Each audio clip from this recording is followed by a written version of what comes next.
Hello, my name's Greg, and I've got a 2014 Kia, and I know there are several videos on the rod bearings for these engines, and I just want to show you what my experience is with these cars, or with this engine. This is the rod bearing from 2014 Kia. You can see how narrow it is.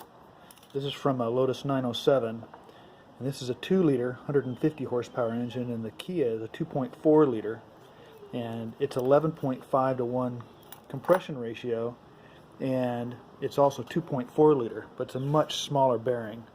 I pulled the bearings out, and you can see on the top half of the shells there's a lot of copper showing, but on my engine the crankshaft was still bright and shiny, but all the top shells looked like this, the 3 that I could get out without pulling the ladder.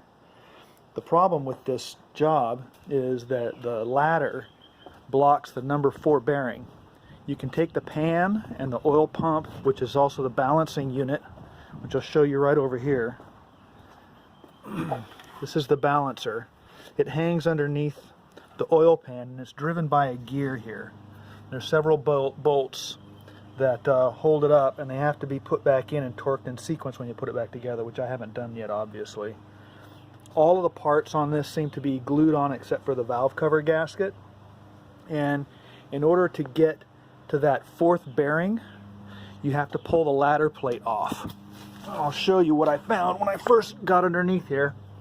So I pulled the pan, and you can see the number 1 and the 2 and the 3, but the 4th rod bearing is underneath this plate, which is bolted in a whole bunch of places in here, and these bolts are pretty hard to find when it's dark and the oil has gotten them all grungy.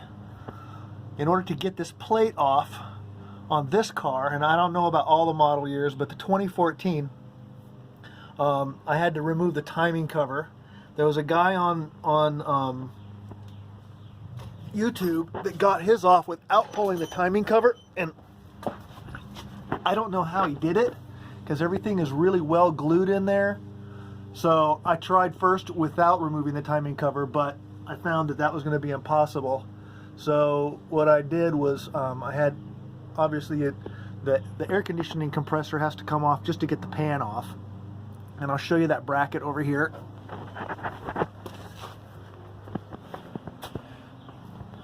This is the air conditioning, the lower air conditioning bracket, and there are 2 bolts that hold it up against the pan, and the other 2 connect right here to the air conditioning compressor.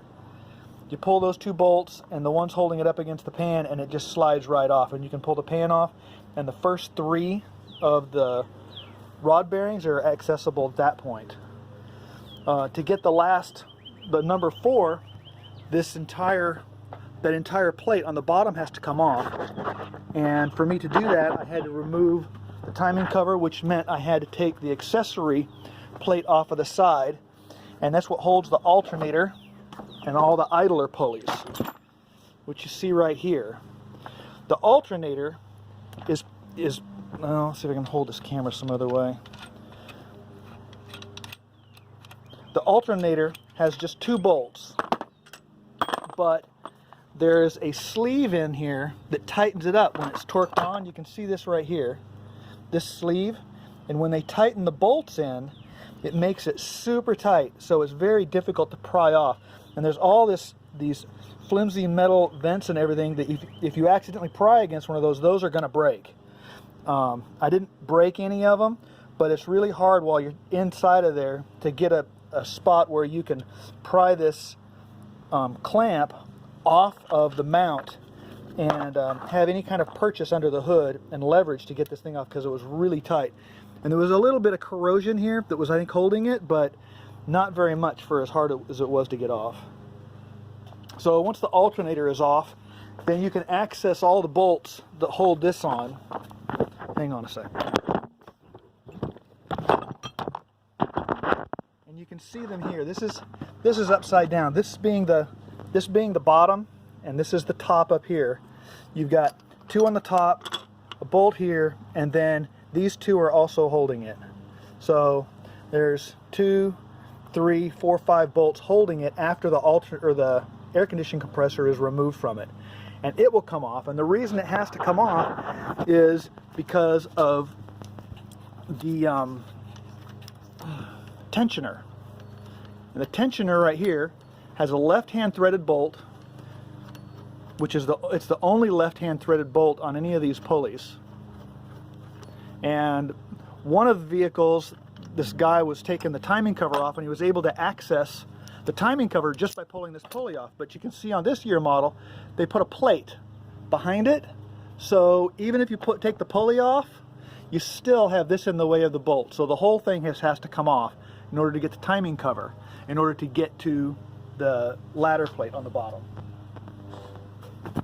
So timing cover is off, and you can see the chain at the bottom is to drive the oil pump. My timing chain is still all set. One thing about the timing cover, which I have over here, is when you're looking at it from the top and the bottom, it's pretty easy to find most of the bolts, but this one right up here was still in when I was trying to pry it off. And I was being really gentle because I was afraid I had missed a bolt, and sure enough, this is a 14 millimeter headed bolt, and you don't see it from the top or the bottom unless you're really looking. The other thing that has to happen is you have to support the engine, because the engine mount goes from this point here over to the timing cover, which is right about here, and you can see these 3 bolts in the top of the timing cover, and those hold the upper motor mount. So if you take this off, the left side of the engine is going to fall. So you're going to have to support the engine somehow. Doing it from the bottom was impossible because I had to take the ladder plate off, and the only things I could support the engine with was the ladder plate. So since I'm removing that, I had to use a crane here to grab a hook and hold the engine up while I was working on it. Now I've got all of the bolts out of it. It's loosened up. Once I had all the bolts out, it popped off pretty easy. The glue didn't hold it very solid. So if you're having trouble getting it off, you probably missed a bolt somewhere. Just don't pry very hard, because if you look at it, it's the aluminum in there is really thin and fragile, and there's not much place to get a hold of it to try to pull it down. Once I got it loose, I still had the oil filter and the dipstick, and I haven't taken those off yet. I just figured I would make this video before I did.